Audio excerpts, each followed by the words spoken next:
नाज़रीन, Maharashtra assembly election कल गुज़िश्ता 20 नवंबर को मुकम्मल हो चुकी है। असेंबली की 288 सीटों पर कौन सी पार्टी कब्जा करेगी, कौन पार्टी जीत का डंका बजाएगी, इसी मामले को लेकर महाराष्ट्र के करोड़ों अवाम इंतज़ार में हैं। 23 नवंबर को महाराष्ट्र असेंबली इलेक्शन के लिए वोटों की गिनती का अमल सुबह शुरू होगा।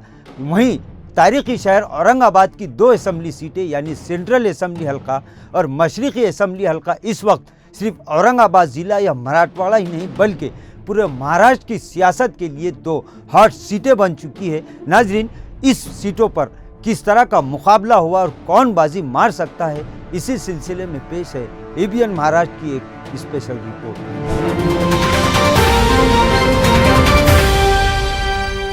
नाज़रीन, गुज़िश्ता 20 नवंबर को महाराष्ट्र असेंबली इलेक्शन के लिए रायदही होने के बाद ही से पूरे मराठवाड़ा के साथ साथ महाराष्ट्र भर के आवाम की निगाहें जहां इस बात पर लगी हुई है कि अब की बार महाराष्ट्र में कौन सरकार बनाएगा, तो वहीं तारीखी शहर औरंगाबाद की 2 सीटें ऐसी है जो इस वक्त पूरे महाराष्ट्र के लिए हॉट सीटें बन चुकी है, क्योंकि औरंगाबाद की ये 2 सीट पूरे महाराष्ट्र पर असरअंदाज होती है।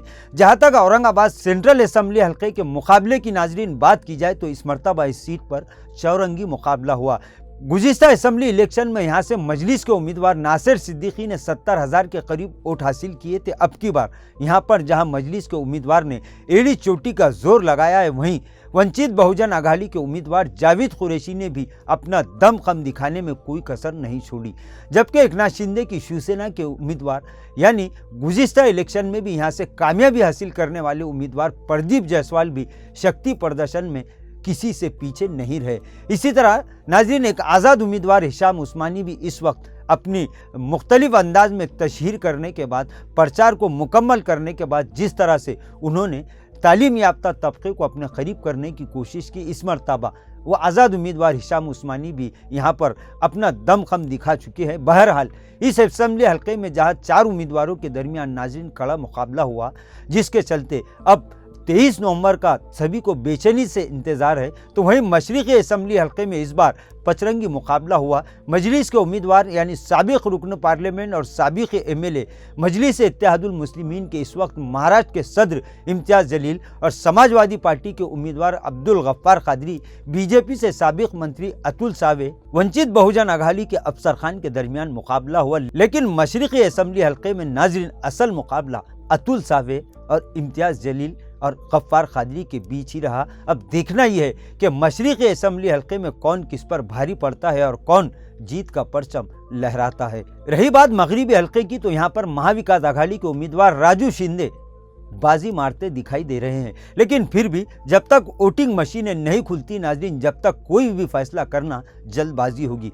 नाज़रीन, महाराष्ट्र असेंबली इलेक्शन जहां महाराष्ट्र के आवाम के लिए काफ़ी अहमियत का हामिल बन चुका है, क्योंकि महाराष्ट्र में इलेक्शन के नताइज को मुल्क की सियासत पर असरअंदाज होने की बातें नाज़रीन गुज़िश्ता कई दिनों से सुर्खियों में है। वहीं इस इलेक्शन का नतीजा औरंगाबाद समेत पूरे महाराष्ट्र में मजलिस इत्तेहादुल मुस्लिमीन का सियासी मुस्तकबिल तय करेगा। नाजरीन, वहीं अगर 20 नवंबर की वोटिंग की बात की जाए तो इस इलेक्शन में वोटिंग परसेंटेज नतीजों पर असर अंदाज होने वाला है। खुद मशरक़ी हल्के से मजलिस के उम्मीदवार इम्तियाज़ जलील ने गुज़िश्ता 2 दिन पहले ही सोशल मीडिया के जरिए ये अपील की थी और इस बात का इजहार किया था कि कम से कम 80% वोटिंग होना जरूरी है। लेकिन इम्तियाज़ जलील के इस पैगाम को मुहिब्बान मजलिस ने अमली तौर पर पूरी तरह से अंजाम नहीं दिया, जिसके चलते जहां लोकसभा इलेक्शन में इस असेंबली हल्के में बेहतर वोटिंग परसेंटेज था, असेंबली इलेक्शन में ये परसेंटेज नाजरीन कम पड़ गया, जिसके बाद अब कोई भी पार्टी या उम्मीदवार ये दावा नहीं कर पा रहा है कि वो यहाँ से अपनी जीत को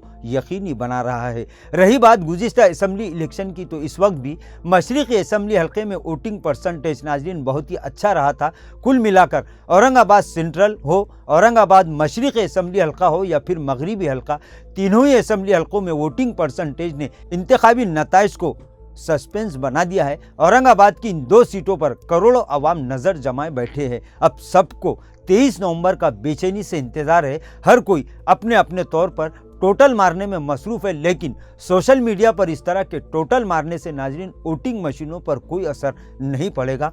असल हकीकत शनिचर के दिन वोटिंग मशीनें खुलने के बाद सबके सामने आ जाएगी।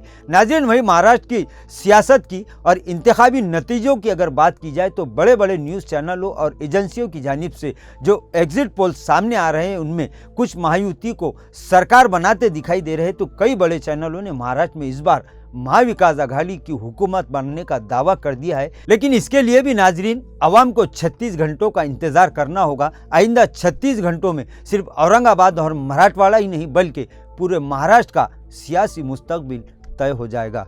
नाजरीन, आज के लिए बस इतना ही। फिर मुलाकात होगी कुछ नई वीडियो के साथ। तब तक के लिए हमें इजाज़त दीजिए। अल्लाह हाफिज़।